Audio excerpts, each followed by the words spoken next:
I want to mention that what seems to be the case for the large majority of companies when you survey them is that the arrangements they adopt when they come back to the office is going to be their permanent post-pandemic work arrangement. So you want to be very thoughtful and careful about the kind of arrangements you adopt, and make sure that you don't lose your best people and you don't cause them to have bad morale, the ones who do stay, by having post-pandemic work arrangements that go against what the majority of your employees want. So that's going to be really important for you to be thinking about what you want to do in order to seize competitive advantage and thrive in this new reality that we're going after the pandemic. That's Gleb Tsipursky, and this is the All Things Risk podcast.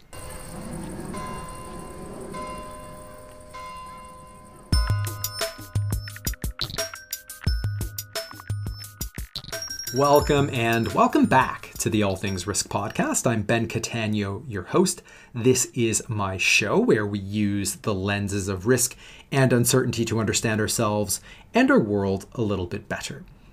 Today, we talk about the future of work as many of us start to return more regularly to offices and, quote, normal routines. And we've learned a lot about how we work through this pandemic, and so I use the term normal almost in jest, because as you may have listened to some of our past episodes, nothing really will be normal, and that includes how we work, and that can be a great thing.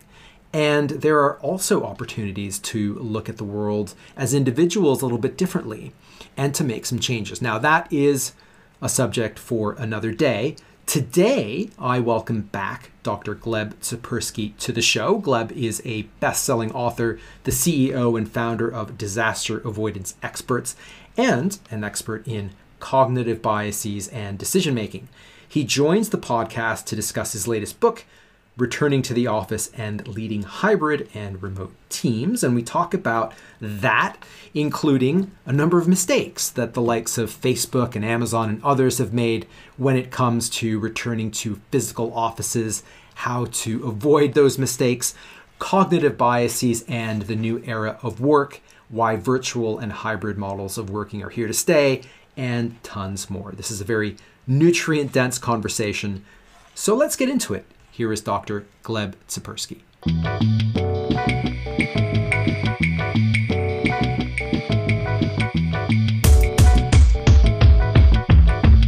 Gleb, welcome back to the All Things Risk podcast. This is your second or I think third time now on the show. Yeah, and great to be back, Ben. I love repeat guests. Each one. Yeah, I love repeat guests, and I love your take on so many things. And today we're going to be talking about the pandemic and returning to work or returning to the office. And you've written a book on that. And we'll talk about that. But just before we do that, before we dive into that, for my listeners, particularly the ones that haven't caught our earlier episodes, could you just give a very short overview as to who you are, what you do, all of that good stuff? Sure. So this is being a risk-focused episode. This is actually a really great venue for me because I help people manage risks, specifically risks associated with problematic thinking patterns, what are called cognitive biases. That's my background. That's my expertise. I've spent over 20 years helping folks address dangerous judgment errors that come because of how our mind is wired. I've spent 15 years in academia studying these topics, including 7 years at Ohio State University in the Decision Scientist Collaborative, helping folks figure out how to make the best decisions in professional settings. And what are cognitive biases? These are the specific ways that our mind is unfortunately miswired. So when we think about risks, we typically think about external threats, what's going on out there, whether the pandemic or competitors to our business, or maybe something inside our business going wrong, I don't know. But we don't realize that the biggest risks to us, the huge foremost risks to us, come from inside, come from our own decision making. We make poor decisions. Why is that? Well, because our brains aren't wired for the modern environment. They're wired for the savannah environment. That's actually where we evolved for, what we evolved for. So right now, you hear a lot of people telling you about advice on decision-making, to go with your gut, follow your heart, trust your intuition. People like Tony Robbins telling you, be primal, be savage. And people like Malcolm Gladwell telling you to blink, make your decisions in the blink of an eye. Unfortunately, that advice is very misguided according to current cognitive neuroscience research, behavioral economics research, because our primal savage self is wired for a world where we lived in small tribes of 15 to 150 people. We were hunters, foragers, and gatherers. We had to react in the moment with that fight or flight response. That's our main response to threats.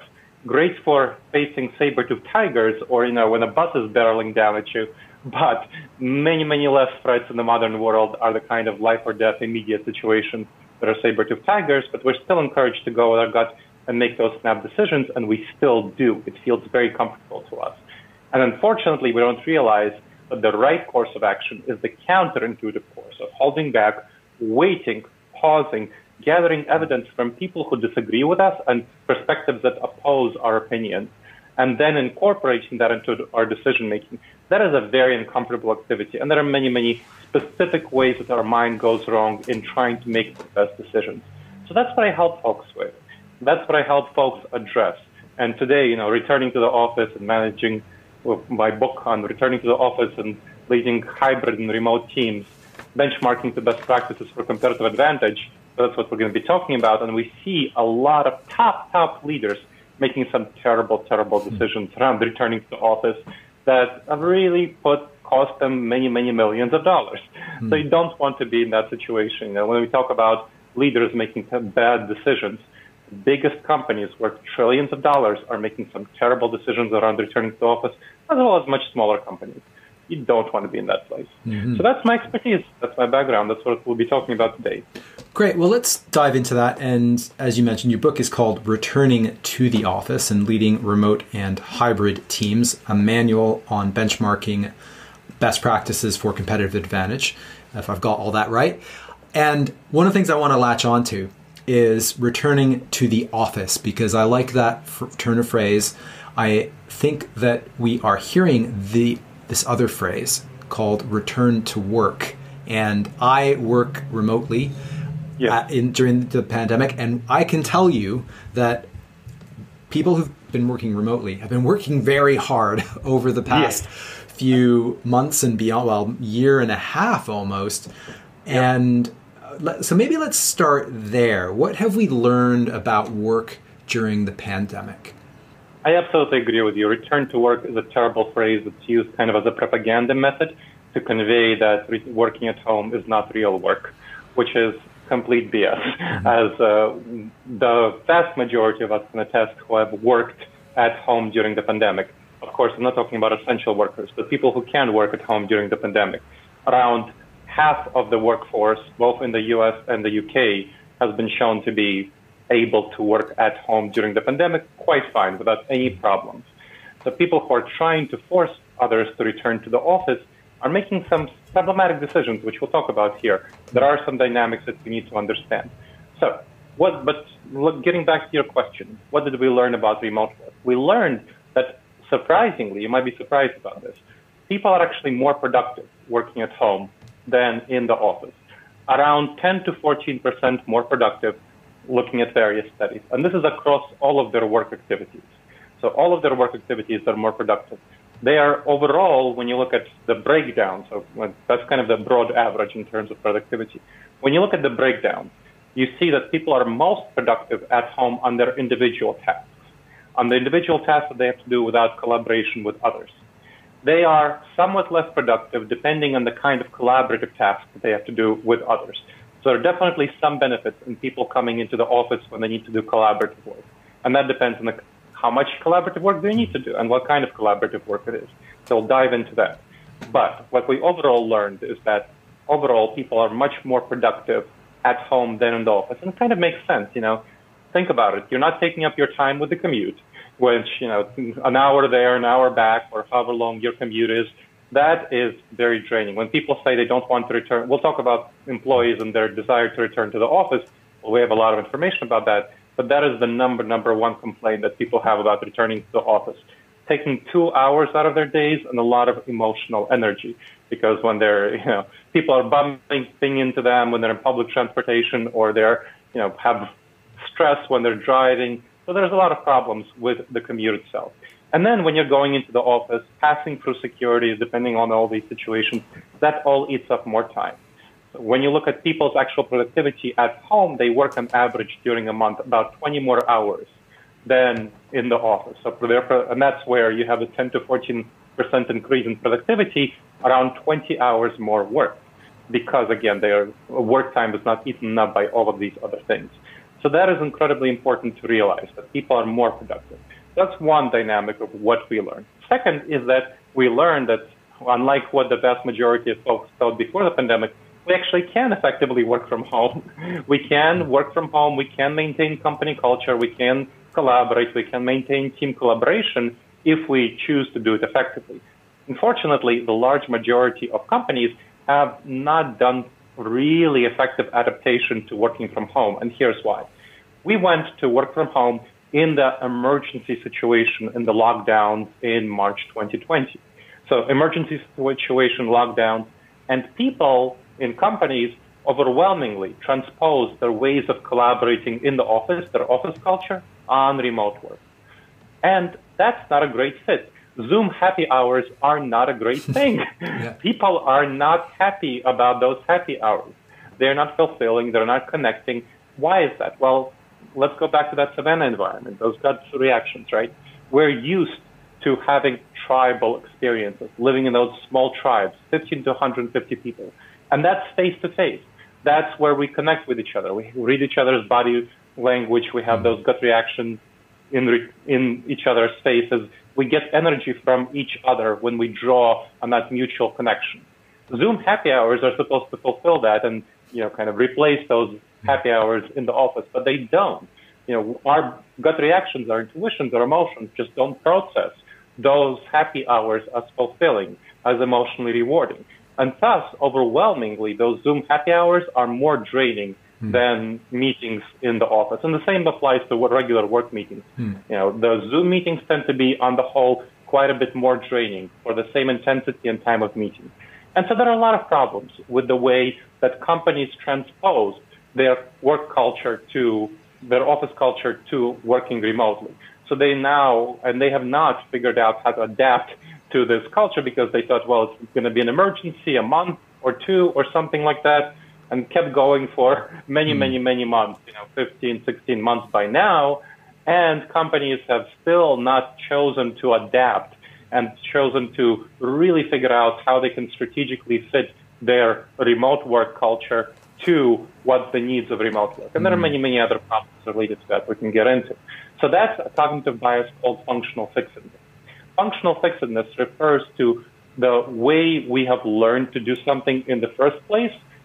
We continue to practice the same behaviors in the future. So functional fixedness, hammer-nail syndrome. It's colloquially called that. When you have a hammer, everything looks like a nail. When you have office culture, that's what you're used to. Everything looks like it should be fit under that umbrella, as opposed to rethinking the situation and saying, what kind of culture can we actually have that's going to be most effective to remote work? So that's another thing that we learned, that how we adapted to remote work is not great. Companies have not adapted very well to it. And that's a major reason why many companies are trying to force their workers back into the office, when it may not be such a good idea, when it may be quite a bit better for them to revise the way they work remotely to make it a good fit for their needs. There's a lot of good stuff there. One of the things that resonates with me just around, what was the cognitive bias? Functional fixedness. I love that. With Zoom calls and Teams calls or whatever platform people use, my God, they can be really draining if they're sort of back to back to back. They're very difficult to maintain. It's very difficult to maintain focus, particularly if you've got dozens of people on a call. And I give presentations on a regular basis, and I find that incredibly challenging because I'm looking at some slides on a screen. I can't see people's faces. I can't read the body language. And if you have many of those over the course of a day or a week, it's very draining. And you're absolutely right. We just take the in-person environment and try and transport that into a virtual world, and it doesn't work very well. So what have we learned in terms of what successful organizations do in this regard? How do they adapt to remote working more effectively? What they do is they focus on adapting their culture, and doing away with Zoom happy hours is definitely an important thing, and decreasing to the absolute minimum the number of team meetings and presentations. Those really decreasing those, minimizing those as much as possible. What they do instead is they do native virtual format ways of collaborating. For example, what are Zoom happy hours and many team meetings supposed to do? They're supposed to build team culture and have people come together. And you know what? Those are just tactics. Previously, the tactic of of in-person happy hours and in-person team meetings, once a week or something, in the office, that worked fine. But that's a tactic that's supposed to get a broader goal of building team culture. How can you do that virtually is the question, not using the same tactics, because those tactics don't work. One tactic that's been very helpful is having a daily morning update. What does that look like? That looks like you having a separate channel, whether you're using Slack or Microsoft Teams or any of these sort of collaboration softwares. Separate channel for each 6 to 8 people team. So you have 6 to 8 people, it's kind of a typical team size. And each team member posts on that private personal channel. So there's a personal channel, personal activities, not work activities. Personal channel posts how they're doing with a morning update, kind of signing in, how they're doing, how they're feeling, something interesting about them that other team members may not know, and what they plan to focus on and work that day. And then they respond to 3 other people who post the same thing. And that brings people together. That humanizes team members to each other. That kind of replaces some of the Zoom happy hour, water cooler conversation sort of things. That's the morning update. That's kind of a morning chat. And then throughout the day, you can chat about whatever you want on that personal channel as well. So what does that do? Well, that provides an outlet for both introverts and extroverts. So people who are more introverted tend to just do the morning update, and that's obligatory for everyone to do. People who are more extroverted tend to chat on that longer, and they have more things to say. And so that provides an outlet for their desire. So that's kind of one thing that you can do. That morning update, very helpful, and that chatting. Then another thing that you can do is called digital co-working. Digital co-working looks like this. You all use Microsoft Teams or Zoom or whatever to have a video conference call when you're all working at home once a day for maybe an hour or two, depending on how your team functions. And you plug into that video conference call. You turn your microphones off, you keep your speakers on, and then you choose whether to have video on or off, whatever. At the beginning, you share what you plan to work on. This is for individual tasks, not group tasks. This is for individual tasks. What you plan to work on during that period. And so whatever individual tasks you plan to work on, and then you work on them.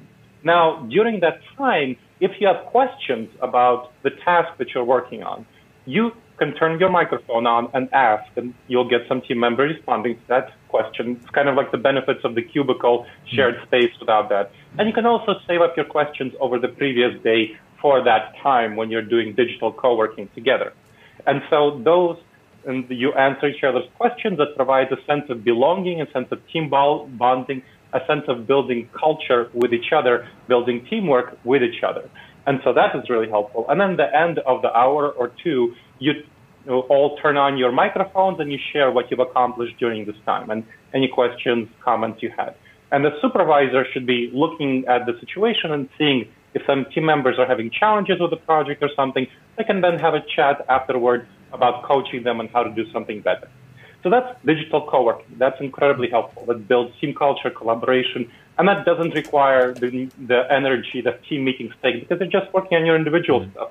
And if you're extroverted, you'll tend to leave your video on. You want to, enjoy watching people. If you're more introverted, people tend to leave their video off, so you don't feel like you're being observed. It depends on the situation, right? So that's another thing you can do, digital co-working. A third thing that research shows is really helpful. It's called virtual mentoring. So one of the problems with virtual work, with full-time remote work, whatever you're doing, with remote work, even if you're doing hybrid work, so we can talk about that later, one of the problems is that you don't get to know people outside of your team. When you look at the research on the kind of connections that people have outside of their teams when they're doing full-time remote work versus inside their teams and versus in the full-time in the office work, people still feel connected to their teams, but they have many fewer connections outside their team. So what really helps is to do virtual mentoring.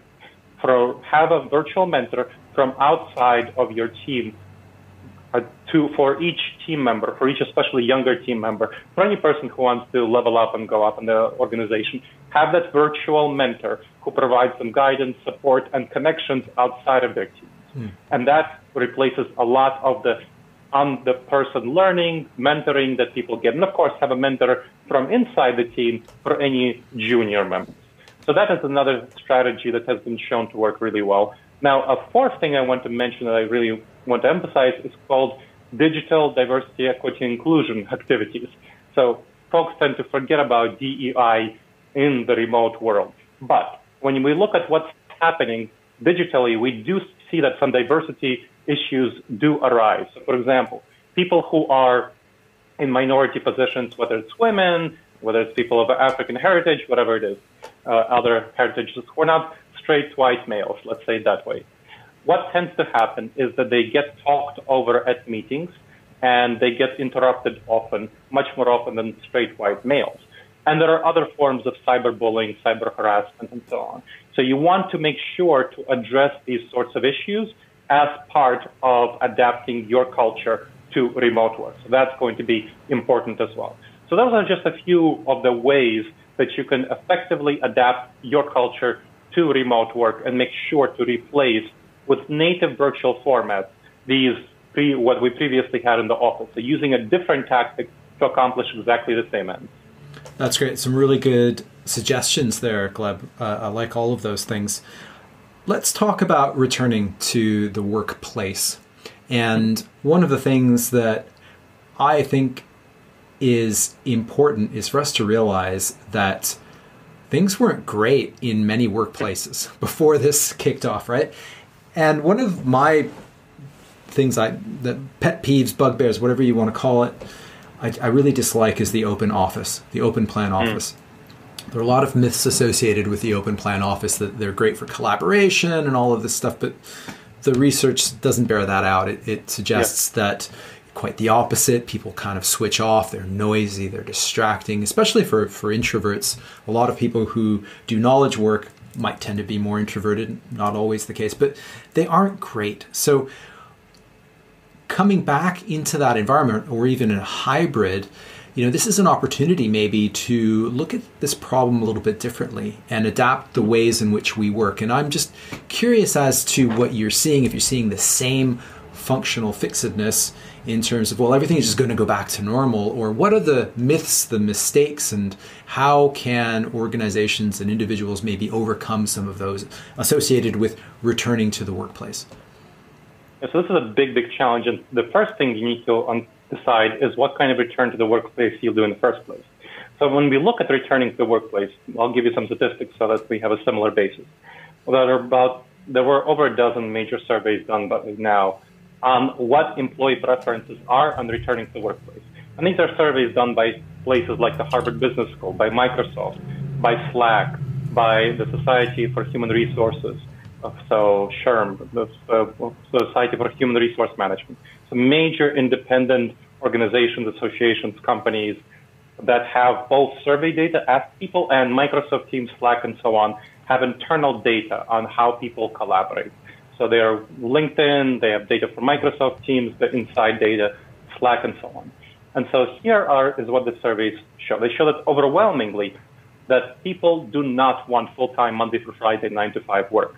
Something like over 80% of people want substantial remote work after the end of the pandemic, after the return to the office.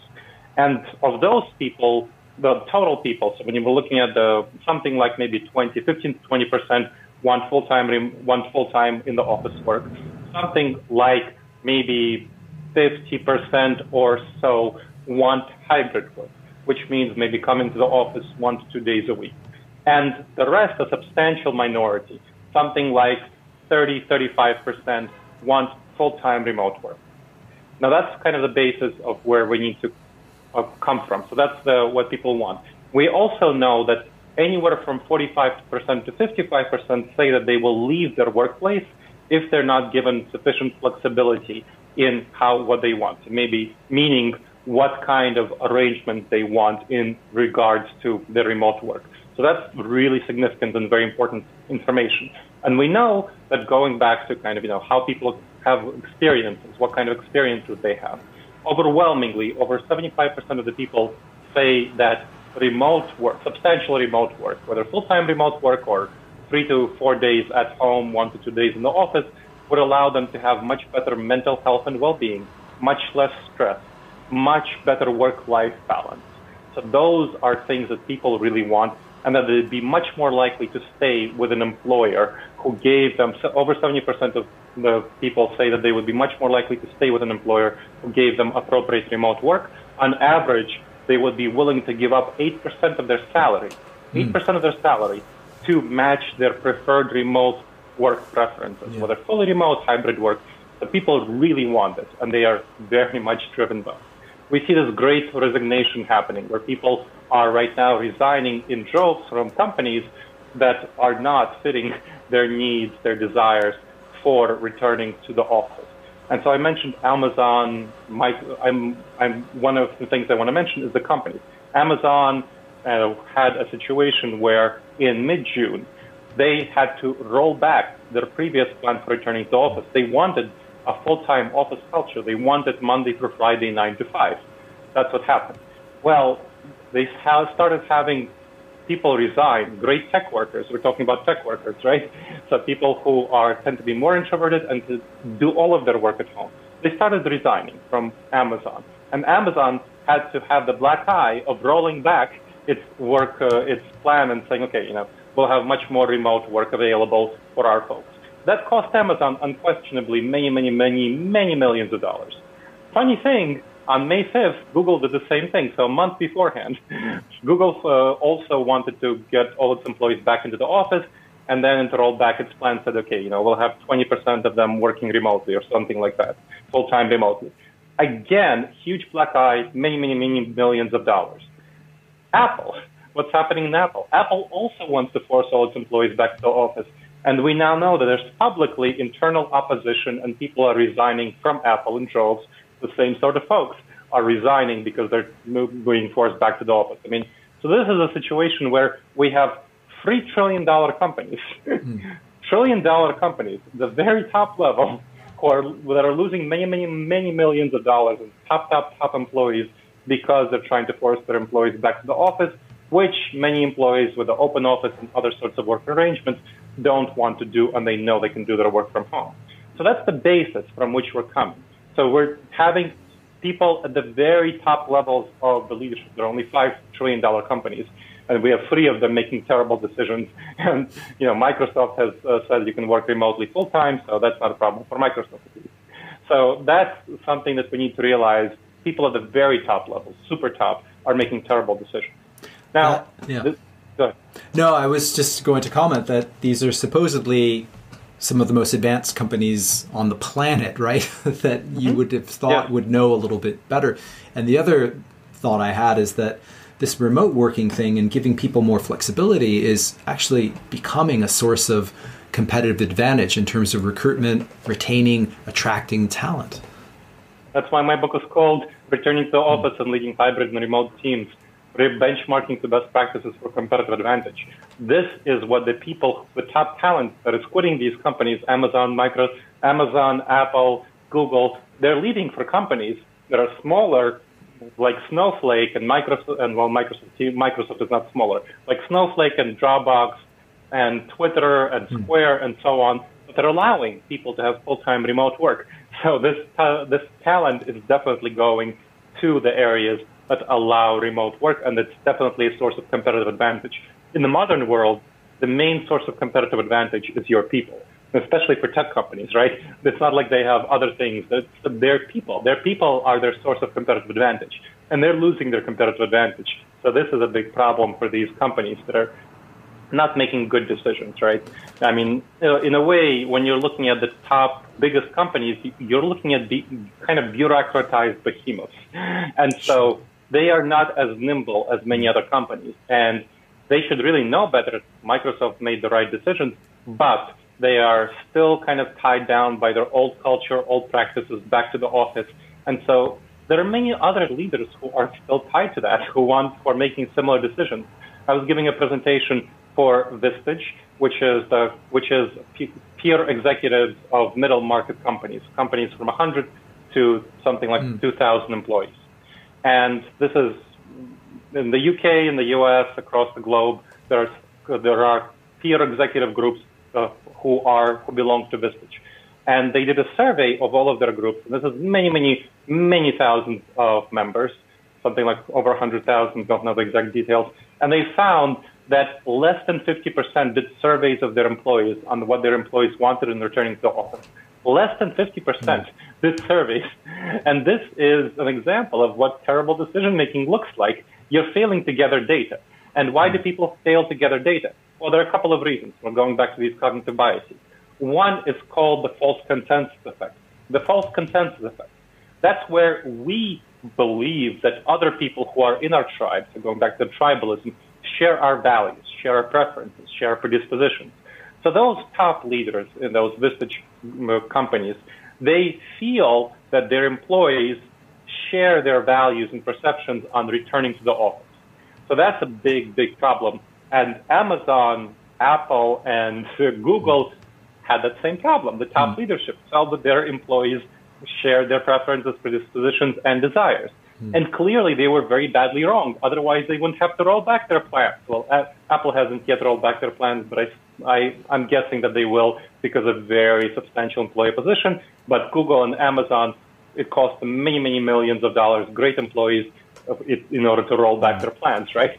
Clearly, false consensus effect. That's one problem.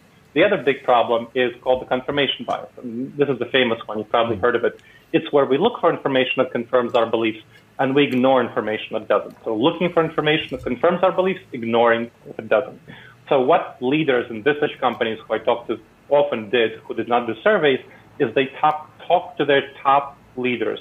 So the CEO would talk to the C-suite, the C-suite would talk to the senior VPs, and that's all. So you have that is where the information is coming back to the C-suite. And think about these people. They're all very similar. They have success in 20, 30, even 40 years in their careers from being in in-office environments. So 20, 30 to 40 years surrounded by other people, being gregarious. What does it mean to be a leader? It means that you are influencing other people. It's most often that you're extroverted, that you're gregarious, that you like being surrounded by other people, that you like having oversight, you like seeing other people around you, and you like managing them there in person. So their preferences definitely orient toward being in office environments. And they are using their preferences to make decisions and not even asking the question, surveying their employees for what their employees want. So we see some pretty terrible decision-making going on. Do you think that some of that also relates to some type of judgment or cognitive bias associated with a lack of trust? That if I can't see my employees in the office physically working, they must not be working? Yes, this is definitely going on, and that's called the illusion of control. So illusion of control, it's a famous cognitive bias. You might have heard of this one too. It's where we perceive that, hey, we have control over our environment. And it's an illusion. How much time do people actually spend working when they're 9 to 5 in the office?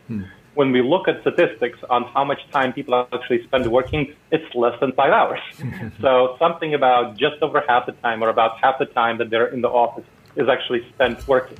And, they just, when the supervisor comes by their desk or something like that, they kind of, go and look like they're working. But, the rest of the time, they're, spending their time on, shopping. There's a reason that 9 to 5 is the prime time for Amazon shopping, online shopping, right? This is shopping, social media engagement, all of this other stuff, checking Facebook, personal email, and so on. Because our human brain can't work and focus all of that time. So and the office, that's one dynamic. And the office environment is also quite distracting. So as you mentioned before, the open office, especially, which has become popular recently, has not been shown to be helpful. Because it's distracting, other people are there interrupting you. There's a reason our individual tasks are much more productively done at home. You have many fewer interruptions, many fewer distractions, You can set up the environment to be most comfortable to you. So you're most comfortable, you're least distracted, and you can really focus on your individual work tasks. Somewhat different is around collaborative tasks. We can talk about that, but the home environment is much more conducive to especially individual tasks. So this is something that leaders just don't intuitively get because their work, they don't necessarily get it. They don't get it with their gut reactions. Their work is about meetings. That's what leaders do. They spend the large majority of their time meeting with others and doing communications, like communications and email, and other sorts of meetings. Meetings and communication in general take up the large majority of the time of leaders. They don't take up the large majority of the time of their subordinates. But of course, leaders forget this. And they feel that they have the illusion of control when they come by their subordinates and their subordinates look like they're working. Now, this is why I say that one of the most fundamental, so I talk about in the book about what you need to do to make hybrid and remote teams work. So hybrid teams, so we talk about 1 to 2 days in the office, depending on how much collaboration you need to do. Fully virtual teams, obviously, that involves no work in the office, that probably don't need to do as much collaborative work, or you can accomplish your collaborative work effectively remotely. So it depends on people, right? So what happens there is something that is crucial to make the system work is changing your performance evaluation, shifting your performance evaluation. Because right now, the vast majority of performance evaluation is spent on observation. People seeing your work, the time you spend in the office. So leaders tend to evaluate those they see working more favorably. And they tend to not evaluate those they don't see working more favorably. That is a big problem. That is not how performance evaluation should be done in the modern office of hybrid and full-time remote work. Hybrid work, full-time remote work, depending on how things are set up. What you need to focus on is shifting from time spent working to performance evaluation based on accomplishments, based on deliverables. What did you actually accomplish? What did you deliver? So that's kind of one dynamic that you want to do. And the second part of performance evaluation that you need to change is shifting from that one annual performance evaluation or quarterly performance evaluation, which is fine for when you're doing just observing people work. That is not what you want to do when you're looking at deliverables and accomplishments. You need to have weekly performance evaluations, very small ones, where you have a meeting between a subordinate and the team leader, and for about maybe 15 to 30 minutes, where the subordinate first shares the report a couple of days before that, shares the report about their accomplishments for the past week, what they did, their top 3 to 5 accomplishments, and what their challenges were, how they solved those challenges, what they plan on accomplishing next week, and how they would evaluate themselves on a scale of, let's say, 0 to 4.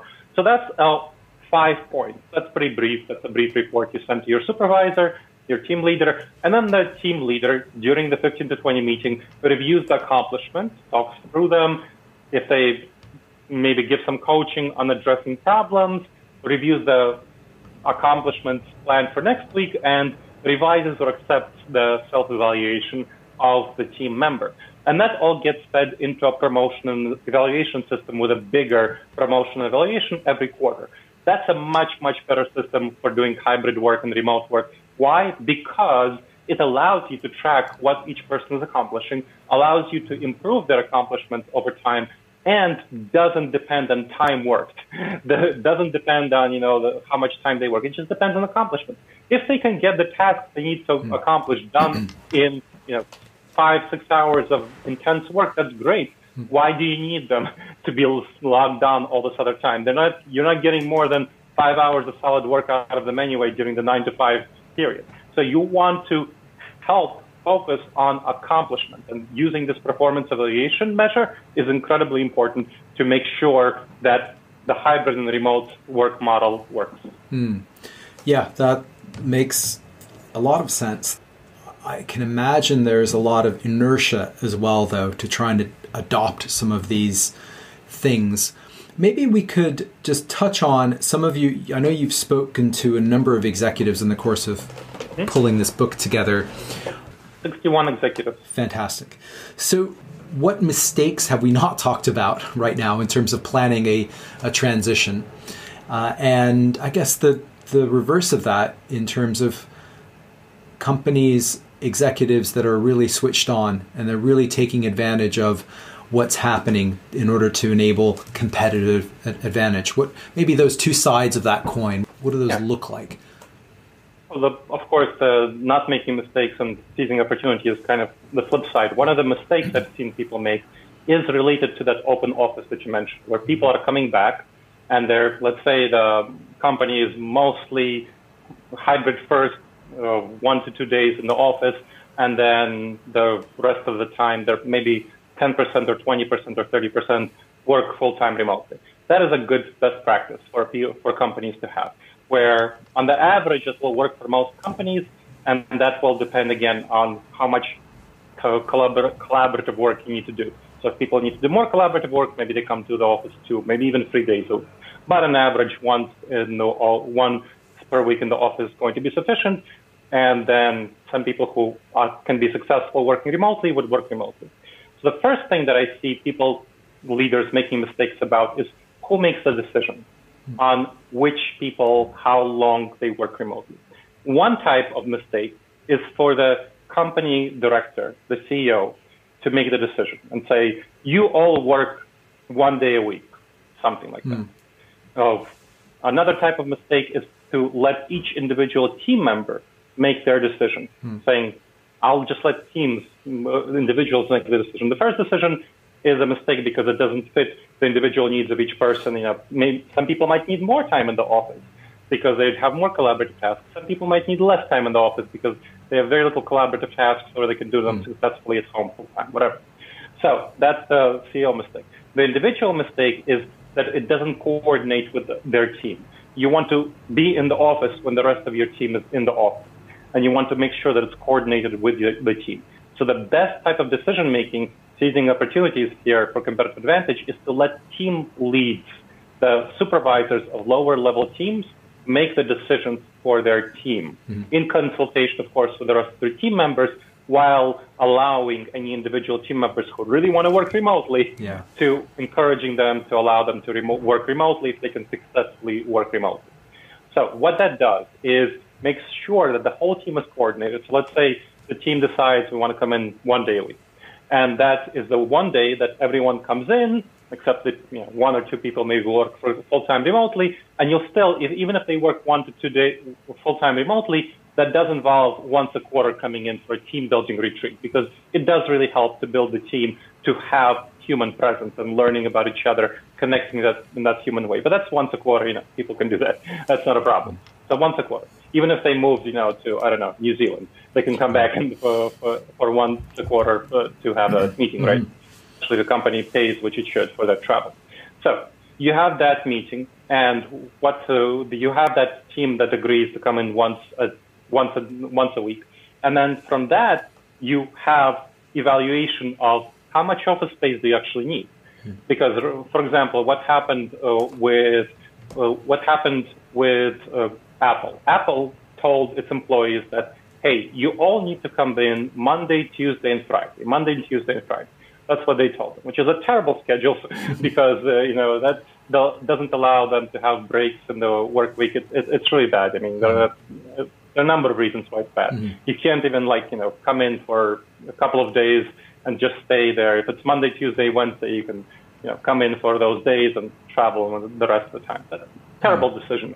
But another problem with that is that it occupies all your workspace. So all the space that you had before is going to be occupied again. That's not a good idea. Why would you do that? Why would you not reduce your space?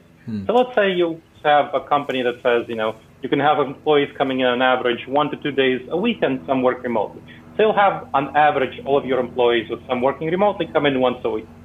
Then you probably need something like 10 to 30% of your workspace. From the executives who I helped transition to that are about by now 14 companies that I helped transition strategically to returning to office. You need about 10 to 30% of your workspace for various necessary documents, whatever, conference space, all of these sorts of things. The rest of the workspace will depend on occupancy. So let's say 20% is what you need for your necessary things. Then the rest depends on occupancy, so 80%. Now, 80% was occupied with a 5-day schedule. How much is going to be occupied with a 1-day schedule? Well, you need something like only another 20%. So you can get rid of 60% of your office space. That's an incredible cost savings. Sure. Cost savings on rent, of course. Cost savings on office-based services, something like janitor security, on office-based products like large commercial printers. That's a huge cost savings. So you'll have a big advantage.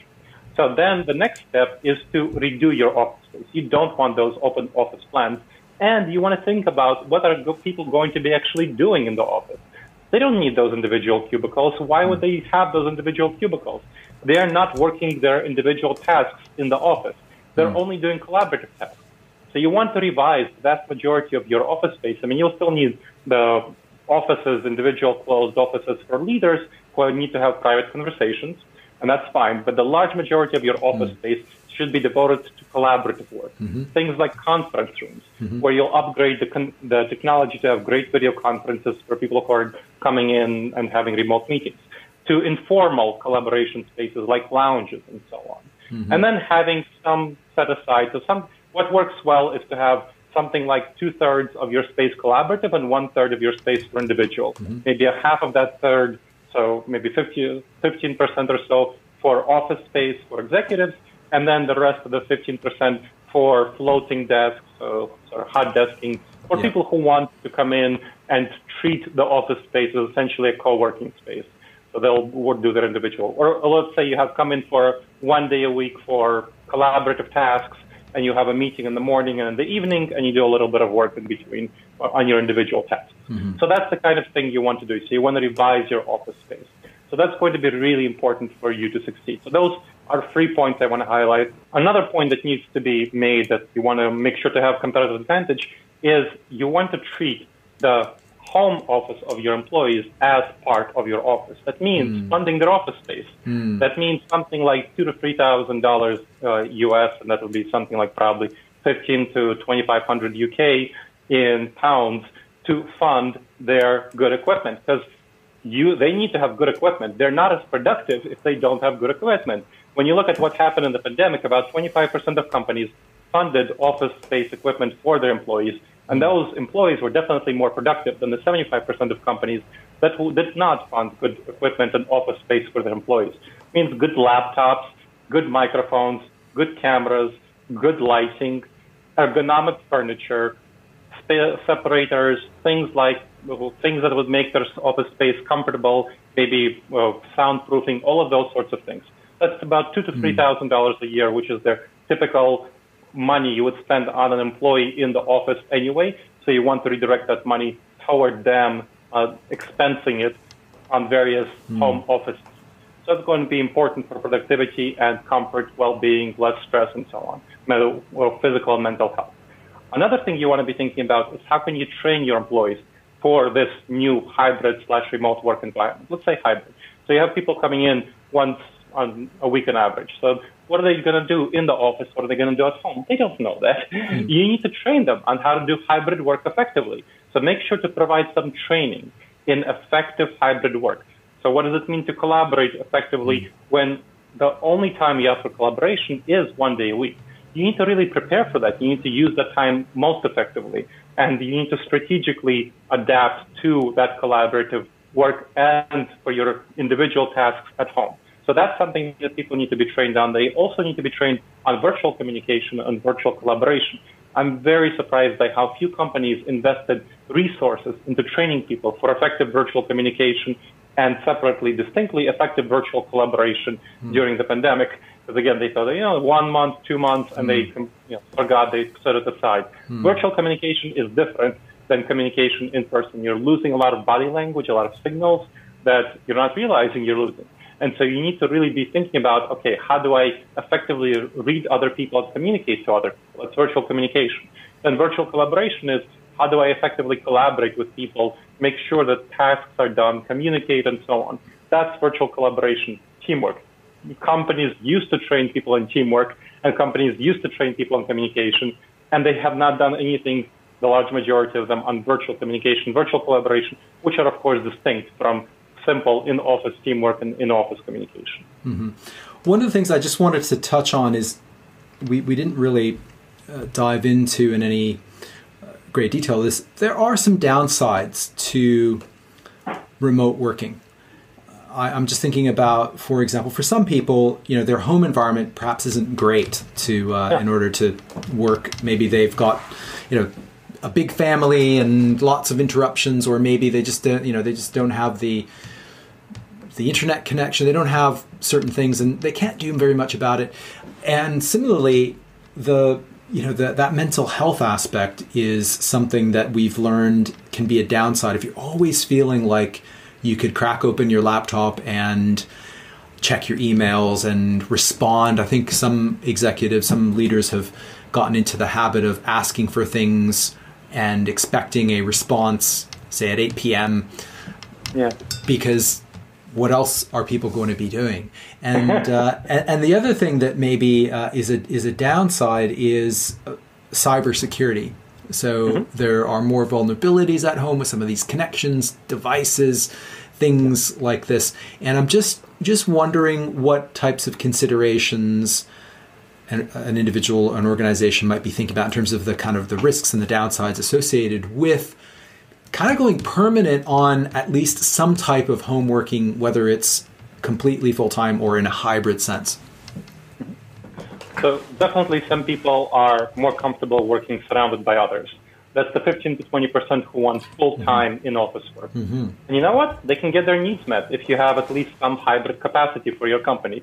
Some companies decided to just get rid of their office space. I mentioned Snowflake, completely getting rid of their office space. Everyone works remotely. I would say that that's not a good fit for the large majority of companies, because it's good to have some in-office activities for people who want some team building activities and who are working on major collaborative projects, which are really, for the most part, done better in person. So what those people can do is treat the office as a co-working space. They can come into the office whenever they want. Again, there's going to be floating desks, whatever, hot desking, whatever you use it, whatever you call different terms for the same thing. You can always come into the office and always do your work there. That's great. So if that's something that's comfortable for you and something that you prefer, absolutely do that. That's one. Second, that also will be addressed by companies funding people working from home.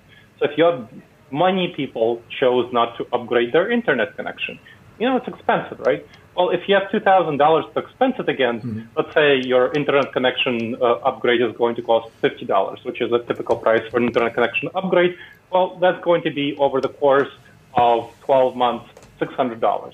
That will still leave you $1,400 for various other expenses which are associated with working from home. So that's great for you. So you'll have the money to address those sorts of problems and some other issues like room separators and even renovations that you might want to do. You can pay for many of those. Let's say it costs you, $4,000 to build a room separator for your house or something like that if you own your home. And so a lot of that can be expensed against this year and next year's budget for working from home, right? So that's something that you can be thinking about doing. For people who are in an environment like a flat that they don't own, they can always go to the office. Now, when you're talking about other issues like burnout and time spent, we overwhelmingly see people in surveys saying that their mental well-being, work-life balance, stress, and so on would be much better if they're given substantial remote work. Much better if they're given substantial remote work. So this is how survey results from 75 to 80% of the people say that. So there's only a relatively small minority, probably the same people who want to come to the office full-time, who would prefer to have full-time office work, which they can have if that's what they want. Now, specifically to the point of leaders wanting immediate responses, that's definitely a problem. And that's something that needs to be addressed as part of expectations and adapting your culture. If indeed there is a challenge in your workplace where some leaders have that expectation of responses outside of work time, that should be absolutely stopped. It's saying, okay, you should not expect responses outside of work time. Inside work time, you can establish expectations that, within 3 hours, you'll respond. So check your messages, Slack, whatever, Microsoft Teams every 3 hours. Outside the work time, there should be expectations that you'll be absolutely plugged out and not plugged in during that time. Now, you can certainly do your work if you're comfortable working in the evenings and sending messages in the evenings. That there should be nothing or policy against that. That works for some people, for sure. Yeah, absolutely. But you should not expect anyone to respond to you. And if they do respond to you, you should know that, it's a favor, it's a nice thing to do, and no expectations. And this is the false consensus effect, right? Of the large majority of challenges that you described. I was just going to say, it's just the false consensus effect again, expecting other people to have the same habits as we have. I'm conscious of time. I know that you need to run, but so before we wrap up, was there anything that you wanted to mention, and where and how can people get a copy of your book? I want to mention that what seems to be the case for the large majority of companies when you survey them is that the arrangements they adopt when they come back to the office is going to be their permanent post-pandemic work arrangements. So you want to be very thoughtful and careful about the kind of arrangements you adopt, and make sure that you don't lose your best people and you don't cause them to have bad morale, the ones who do stay, by having post-pandemic work arrangements that go against what the majority of your employees want. So that's going to be really important for you to be thinking about what you want to do in order to seize competitive advantage and thrive in this new reality that we're going after the pandemic, because we're never going to turn back the clock to January 2020, no matter how much we want to. So we have been fundamentally changed. The pandemic has accelerated trends. I mean, there was more working from home and hybrid work already going on before the pandemic, but in a very slight increase. This has accelerated trends immensely. And so many companies are offering people either full-time remote work for those who want it, or at least substantial remote work. And we see that these companies are getting many more employee applications than companies that are right now trying to recruit for the post-pandemic recovery, but are only offering in-office work. So you want to make sure that you get the best talent. You want to make sure that you thrive, and that's going to be by offering people mainly hybrid options with full-time remote work for those who can successfully do so. And my book on this topic is called Returning to the Office and Leading Hybrid and Remote Teams, Benchmarking to Best Practices for Competitive Advantage. It's available on Amazon and elsewhere. I mean, Amazon is easy. So just go there. It's available in paperback and ebook form. Download it or order it, read it, and learn how to have the best practices for yourself and your team. My other resources are available on disasteravoidanceexperts.com. Again, that's disasteravoidanceexperts.com. That will have blogs, videos, podcasts, manuals, books, my other books, online courses, coaching, consulting, training, speaking services, all of that good stuff. You name it, we got it. You especially want to check out a free course on making the wisest decisions to address cognitive biases and future-proof yourself against this increasingly disrupted future. That's going to be at disasteravoidanceexperts.com/subscribe with 8 video-based modules and an assessment on cognitive biases. Again, that's going to be disasteravoidanceexperts.com. Thank you, Gleb. I'll put those links in the show notes. This was great. This was fabulous. I'm sure that my listeners are going to really get a lot of value from this conversation. Thank you. Excellent. Thank you so much, Ben. This was a pleasure. All the best. I hope you guys found that insightful. Do check out Gleb's book, Returning to the Office and Leading Hybrid and Remote Teams, and maybe even recommend it to your HR colleagues. That's it for now, and yes, I am aware that the frequency of our episodes has dropped a little bit recently, and I just found that I've needed to take the time to slow things down, and by that I mean everything, just taking things a little bit more slowly. But don't worry, we'll keep going, and there is more good stuff in store. The frequency of our episodes will increase, so please make sure that you are subscribed. That is it for now. We will be back soon. Until then, and as always, don't forget, risk is life.